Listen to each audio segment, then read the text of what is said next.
Welcome to a different Road 2.0, and it's your host Donnie, and I'm here with, McCory. and this is our guest. Mike Greathouse. And how you doing today? All right, how y'all? I'm doing good. I'm doing good. I'm doing good. And we're here to talk to you today because you have a really redemptive career and story, and we just want you to take us through that journey of how you became the person you are today. Okay, all right. I'll run it from the top. So I was born and raised in Bardstown, Kentucky. Y'all familiar with Bardstown is? Yes, sir. It's just south of Louisville. So I was born and raised in Bardstown, Kentucky. Grew up in a home with my mom and two sisters. I got 7 siblings total, but I grew in the house with my mom and 2 sisters. And so I was the only boy in the house. But I had a pretty rough childhood, just to put it lightly. I was abused a lot, physically, verbally. I went through a lot as a child between me and my mom. And when I was 10, she asked me and my sisters a question and asked us if I were to move to Louisville, who would want to go with me. And my sisters raised their hands with no problem, and I didn't. And she looked at me and said, "You want to go to Louisville?" And I said, "No, I really don't." And she said, "Well, that's too bad." Just kind of put it in wraps of how the relationship was. So obviously, I'm wondering, why was I even given the option if it wasn't an option, right? So we moved to Louisville for the first time when I was 10. I went to Indian Trail Elementary, 5th grade. And then I went to T.T. Knight Middle School for 6th grade. And in 7th grade, I was at T.T. Knight. And halfway through the year, I had some stuff going on at home with my mom, to the point that CPS got involved and pulled me and my sisters from my mom's home and sent us to live with my daddy back in Bardstown. Well, that transition from there, that was my life the rest of my school career. I was back and forth between Louisville and Bardstown because my mom would only sign 1-year contracts with my dad to make me come back after 1 year with him because I'd be acting up and stuff at home, dealing with her and stuff. So at one point we had moved to E-Town, Elizabethtown, Kentucky. Y'all familiar with where that's at? Yes, sir. Okay, so I had lived in E-Town as well. E-Town really was a pivotal point in my life. That's kind of where, for lack of better terms, I jumped off the porch. There was no looking back at that point. I didn't hang with nobody my age. Everybody I hung with, I was 16. I was 15, 16. And the youngest dude I hung with was 22. So I hung with dudes between the age of 22 and 26. So I was acting their age, you know what I'm saying? Right. When I went to E-Town High School, I only lasted there 2.5 days. I got expelled from E-Town High School on my 3rd day by lunch because I got in a physical altercation with the assistant principal. So they expelled me and put me in an alternative school. The alternative school was a joke, There wasn't but 3 students, 3 teachers. And put it in perspective, 3 of those teachers, none of them even knew how to teach math. And I just so happened to love math, so I was the math teacher for the other 2 students that was there with us, you know what I'm saying? I was helping them with math. But so I spent a lot of time in the streets just, avoiding school. I really didn't care for it. And one night thought I was being a good friend, and I was driving some drunk friends, and I didn't have a license. And we got pulled over, so I received a citation for no seat belt, open containers, a bunch of little stuff. And when I went to court for it, they gave me a fine to pay. I was put on a 2-year probation, and they gave me a fine to pay. It was $244. I'll never forget the dollar amount because that dollar amount changed my life. Right. My pride was too big to ask for help. I didn't feel like I could ask anybody for help. I didn't want to because I already had enough troubles, you know what I'm saying? So when I got that fine, I didn't know how to pay for it without asking for help. So I went to what I knew best, and I hit a lick on somebody's house, and I robbed them for some TVs and stuff like that. And I ended up getting caught doing so. I didn't get caught in the act, but I was on camera pawning the stuff. So when mind you, I'm still in high school. So I had just turned 18. I'm about a couple months out from graduation. So you're like senior year? Yeah, I'm in my senior year. So let me go back a little bit because after I left E-Town, we came back to Louisville, and I went to Breck Metro High School. Y'all familiar with Breck Metro? Yeah, Yes, Brett. sir. All right, so I went to Breck Metro. Now, Breck Metro ain't what y'all know it to be. They extremely lax now. I done been back there. You know what I'm saying? I done been back there to do the same thing I am here to share my story and try to help people find the right path before they have to deal with the same things that I had to deal with. You know what I'm Right. saying? Yes, sir.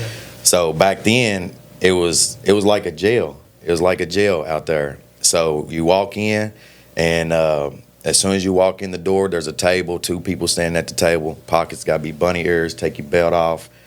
You wasn't allowed to wear accessories like earrings or nothing like that. You know, you had to have solid color shoes, black, white, gray, or brown. You had to have the uniform was khaki and white every day. You had to have white shirt, khaki pants. Your belt had to be black, white, brown, or gray.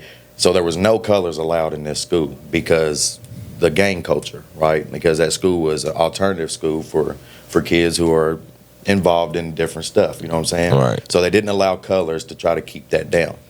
Well, just show you how strict they are. The first day I went there, I had a pair of Jordan 9s, all black, and I thought I was good, but the Jordan symbol was red.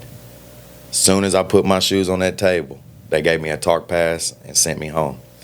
That's how strict they was on the uniform back then. But anyway, so you walk in, bunny ears, put everything on the table. Yeah, it was wild. You put everything on the table. Now, after they check your stuff, they checking your shoes and stuff. They hand you your stuff back. You hold it in your hands, walk up the stairs. Once you walk up the stairs, there's 2 lines. Both lines have somebody wanding you with a wand. Right. Okay? So I'm getting wanded. And then after you get wanded, while you're getting wanded, somebody's checking your shoes again. After you get wanded, you walk through a metal detector.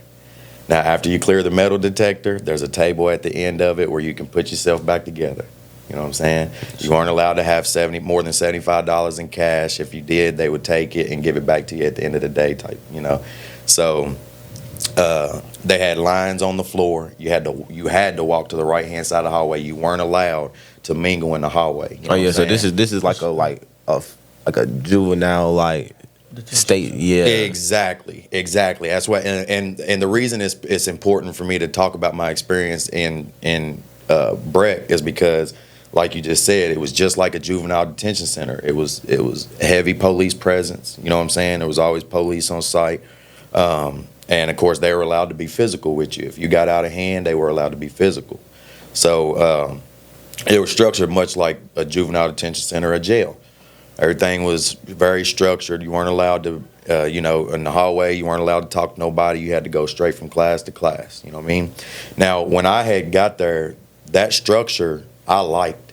You know what I'm saying? Because I had never been exposed to such structure. And it finally brought me some sort of peace because I didn't have peace at home.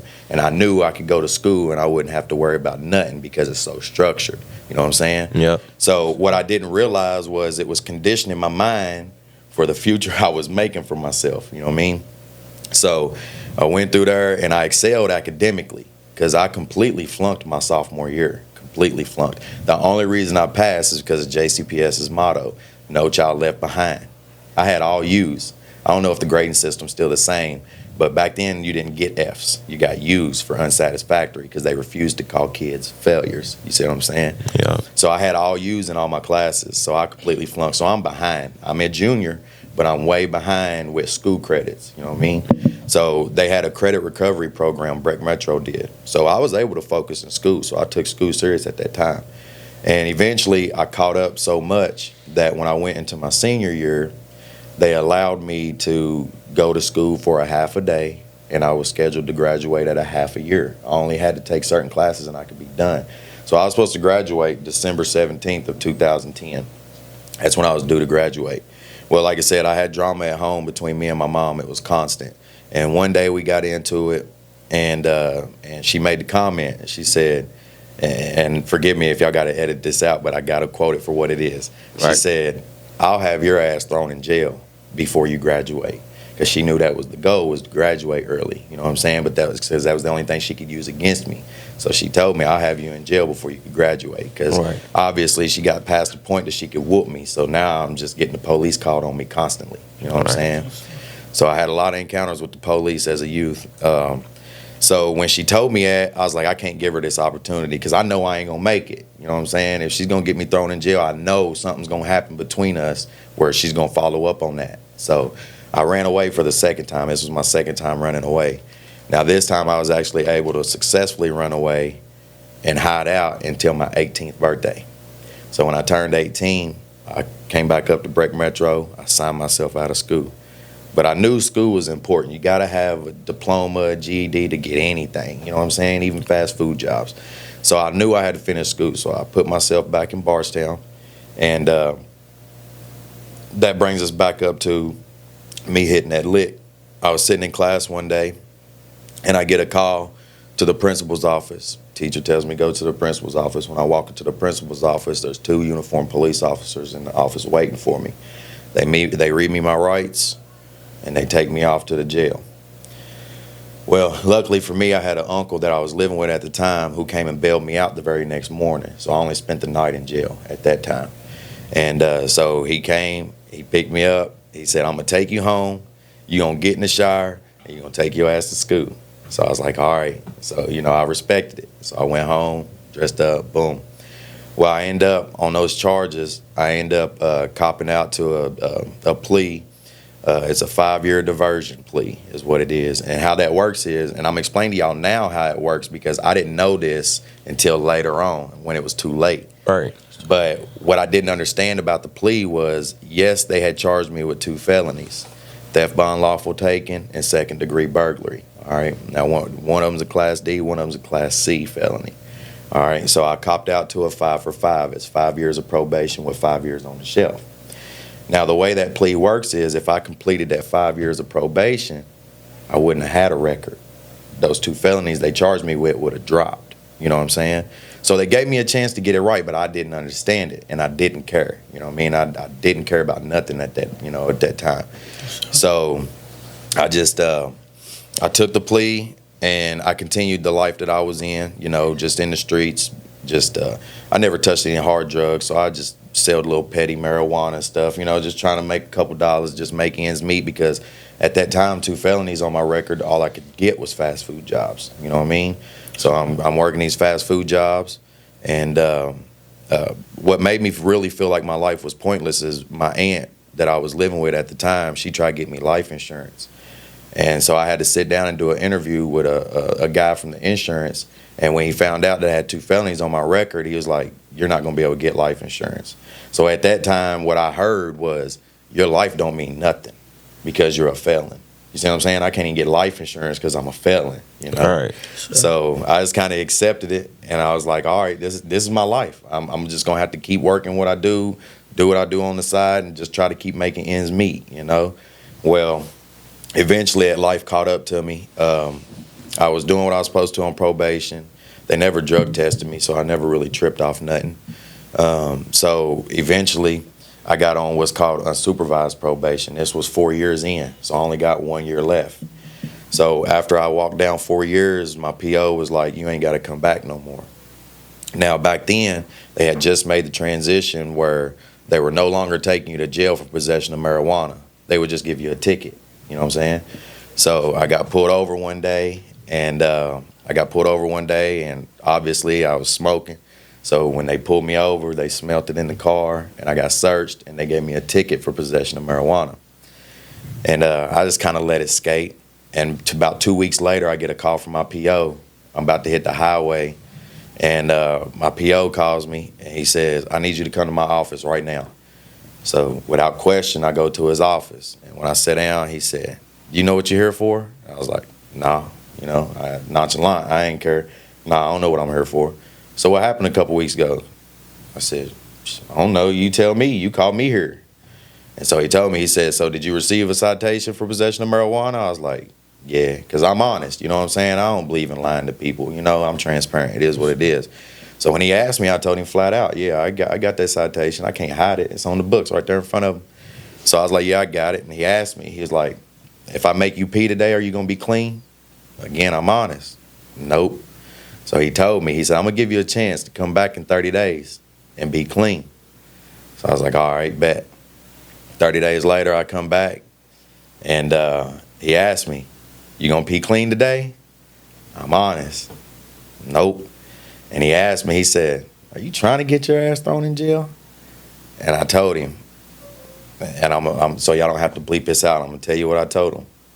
I don't give a F. You know what I'm saying? Yeah. I just flat out. That's what I told him because that was my mindset at the time. I didn't. So he was like, all right, I got something to adjust that attitude for you.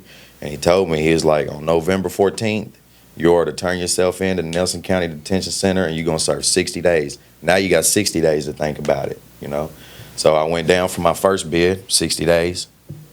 And so in that 60 days, I was locked up, so I'm interacting with convicts and stuff, you know what I'm saying? So Sure. I'm learning different things that I didn't know, and one of the things that I got introduced to was spice. Y'all ever heard of spice? Y'all probably know it as like K2. You ever heard of that? Yeah. Yeah, so it's a synthetic marijuana. It's a fake weed is what it is, all right? So I got introduced to that, and the reason they introduced it to me was because they like, you in here because you kept peeing dirty for weed, you know what I'm saying? And I was like, yeah. They was like, well, why don't you just smoke spice? I was like, all right. So I started smoking spice because it didn't show up in your system. Well, in the mix of smoking it, I had discovered there was a great market in it for me to sell it. So I started selling it. And it moved pretty quickly. Like everything escalated pretty quickly. And like I said, I was head first in the streets at that point. I carried a gun because I had that mindset that, you know, I'm about whatever at this point. You know what I'm saying? Like, I thought I knew it all. I kept my gun in a plastic bag to catch the shells if I ever had to dump it. You know what I'm saying? That kind of stuff. I wasn't right. I wasn't right. You know what I mean? Well, one night, I came from work because, see, I knew better than to just work out the streets. I knew I needed a paper trail, so I always kept a job. So I come home from work one night, and there's two sheriffs, unmarked cars, undercover clothes, you know what I'm saying?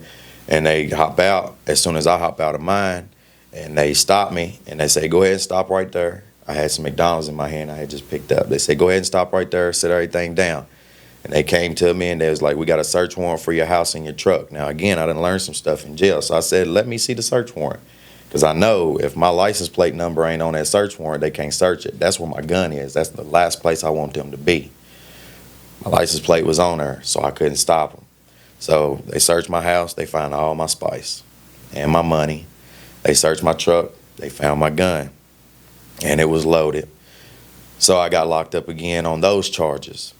So at that time, you know, I'm in violation of my probation at that time. So when I go to jail, I spend like 5 months fighting the case, and they finally bring me in for a pretrial where basically we're negotiating how much time they gonna give me. Well, their first offer was 30 years because they already considered me what they call a persistent felony offender. Okay. And so they tried to hit me with one of those. So their first offer was 30 years. Now, what I learned in jail the first time was you never take the first offer. So I didn't. I turned it down. They come back with a second offer. They cut it in half, 15 years. Okay, now we getting somewhere, but I'm not about to lay down for 15 years, especially for no spice. You know what I'm saying? So I was like, I ain't taking that lick. So I told him, I said, look here, I want to know why we even here. I need to know who the snitch was because there was a snitch involved, but it was a CI, confidential informant. So then they came back with one more offer. They said, here's our final offer, 8 years. They said, if you want to know who the snitch is so bad, let's take it to trial, and I promise you, you'll wish you took the 30 that we offered the first time. And that's what they told me. So I was like, all right, bet. I took the 8. Took the 8 on the chin. I didn't lay down for 8, okay? Because the way it works is you get time, and you got to serve a certain percent of it before they offer you parole. You know what I mean? All right. So I had to, go ahead, you got a question? Yeah, I do got a question. Yeah. I was ready to say, so you said there was a snitch. At the time, and that's probably not even relevant, but were you in any like sort of gangs or anything? Like, were you politicking at the time? Nah, I never believed in politicking. Now, obviously, you got cliques, right? But it was never. Bardstown to me was never really like Louisville is. You know what I'm saying? Yeah. We don't politic like that. You just got cliques. You know what I mean? Okay. And so I had a clique, but I always moved on my own. And the same was for my clique. Like, it wasn't structured where we brought our money together. It was we just simply looked out for each other. Okay, that's what I was trying to get to, because it was like you were sounding like you were like more off to your own. Yeah. But then again, there was like people you're around that sure. could like Yep. Feel me? So Yep. I And, just and want that's exactly how it was. We was never structured to where we would be politicking because I didn't believe in politics. I don't deal with politics. You know what I'm saying? Yeah. So I moved to beat my own drum. But yeah, so I took that offer and I had to serve 20% of it to the board. So I served 18 months. While I was in there for those 18 months, I had to do programs like SAP. SAP stands for Substance Abuse Program. And that's because I had a drug charge. So I had to go through that program. And I went up for parole in November of 2016.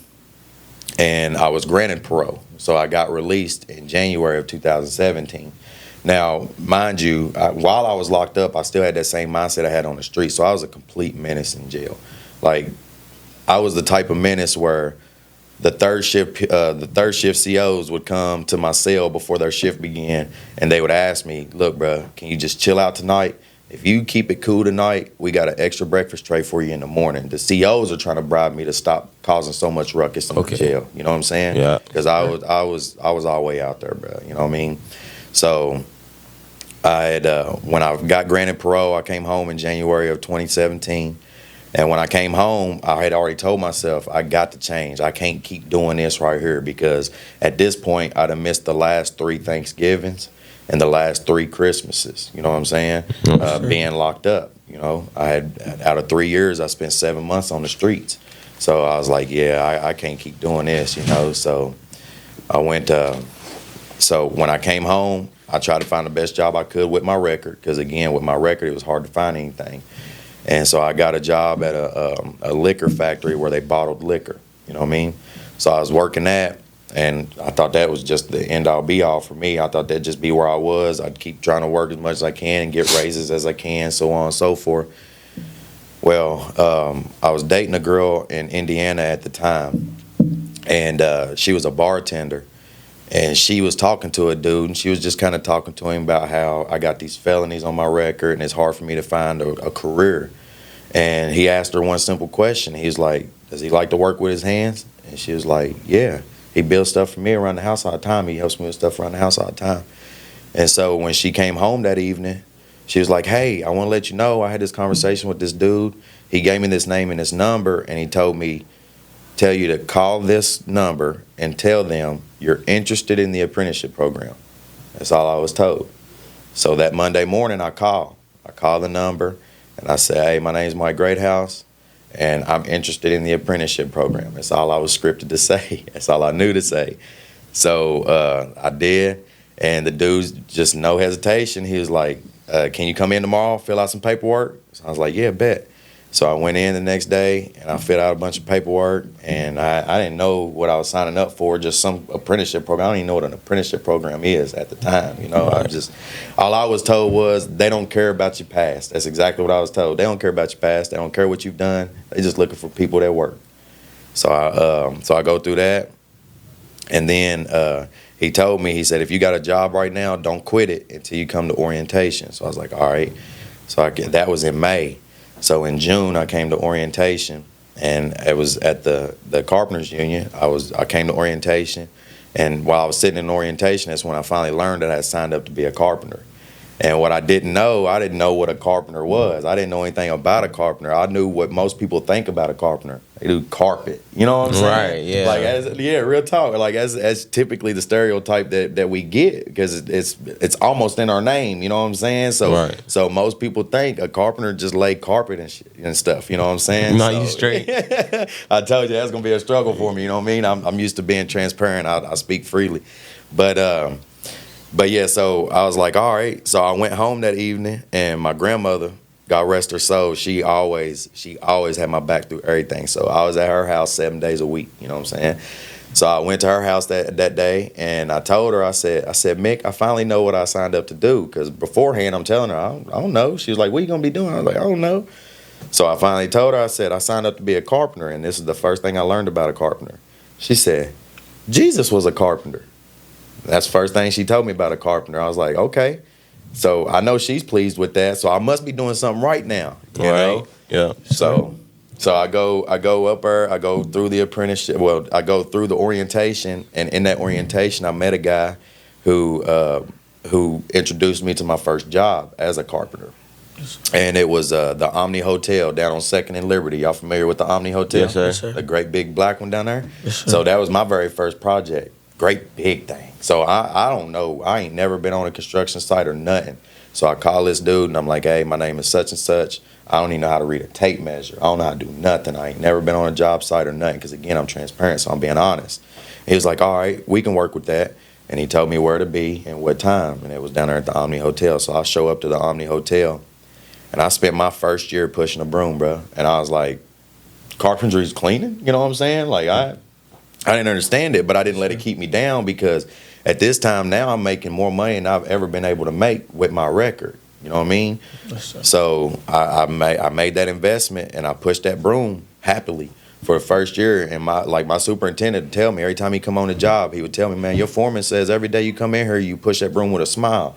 And I tell him that's because I'm granted an opportunity I never thought I'd even have. You know what I mean? So I just did it happily. And when I got to the second year of my apprenticeship, I was sitting in the office with my instructor. And he asked me a question, and I didn't take it serious because I'll paint the picture for you. He asked me, he said, would you ever one day consider being an instructor? Now, he's on the back end. He's due to retire soon.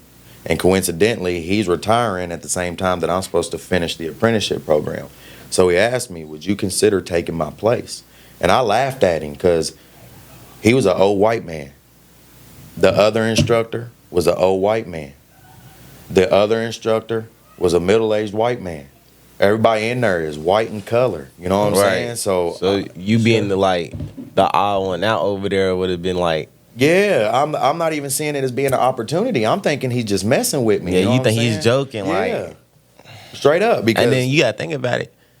You wouldn't even been there for something you did. This is just an opportunity that just happened to slip in your hands. yes. So this is really exactly just what a it was. blessing. So this is a blessing on top of another blessing if he's being serious. Man, I'm telling you, ever since I decided to take the risk of signing up for the apprenticeship, everything about my career has been a blessing. It has not stopped blessing me because, like I said, he offered me that position. Well, he asked me if I would consider applying for that position when it came open. But again, I didn't take it serious because I'm surrounded by old white men. And I'm not thinking, man, what's a young brother like me?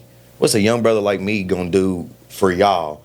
Because nobody like me is in here. There's nobody that looks like me in here. You know what I'm saying? Right. Yes, sir. But again, like you said, opportunities, right? So I am an opportunist. Anytime an opportunity arises, I'm going to take it. Because the last thing I want to do is ask myself, what if? What if? That's the worst thing you can do is sit around and wonder, what if? But if I give it a try and I fail, at least I know I tried. You know what I'm saying? So I was like, all right, I took it serious. I took it to heart. I was like, okay. At first, I didn't understand why, so I asked him why. And when he explained to me why, that's when I took him serious, because he explained to me qualities within myself that I didn't even recognize. You know what I'm saying? So I took it serious. I was like, all right, I'm going to become an instructor when I turn out of this apprenticeship. So I went to the field working with the people I work with, and I kept telling them, hey, y'all, when I get done with this apprenticeship, when I turn out as a journeyman, I'm going to be an instructor. And guess what their reaction was? No, you're not. They laughed at me, bro. Yeah, you know what they I'm was like- saying? they was They was like, laughing. yeah, nah, you stupid, you know? Feel me? Because Yeah. your background. Exactly. So to me, it hits different. It was different when I laughed at the dude that asked me because it was me. But now y'all laughing at me, that's a challenge. Y'all challenging me now because I'm going to get the last laugh. That was always my attitude. I got it tatted across my chest, live for the last laugh. Because ain't nobody going to get the last laugh on me. So I'm like, all right, bet. I'm going to prove it to him. So I go through the apprenticeship. Now, and that was 2 years in. I'm already 2 years in and in a 4-year program. So I'm about halfway through. Well, I finally start working with my tools after a year of pushing a broom. And then after a year working with my tools, I had an opportunity to step up as a foreman on the job, which is like a supervisor, you know what I'm saying? And just for a lack of better terms, a boss, yes, but just on the job site. You know what I'm saying? Like, I obviously got people I got to answer to in the office, right? Yes, sir. But I'm running the crew that's on site. So that opportunity came, and I took it. You know what I mean? I saw the window, and I took it. So I started running work. Boom. The contractor I'm working for, they love what I'm doing. But I let them know from the jump, like, don't plan on me being here very long because I got a couple years and I'm turning out as an instructor. You know what I'm saying?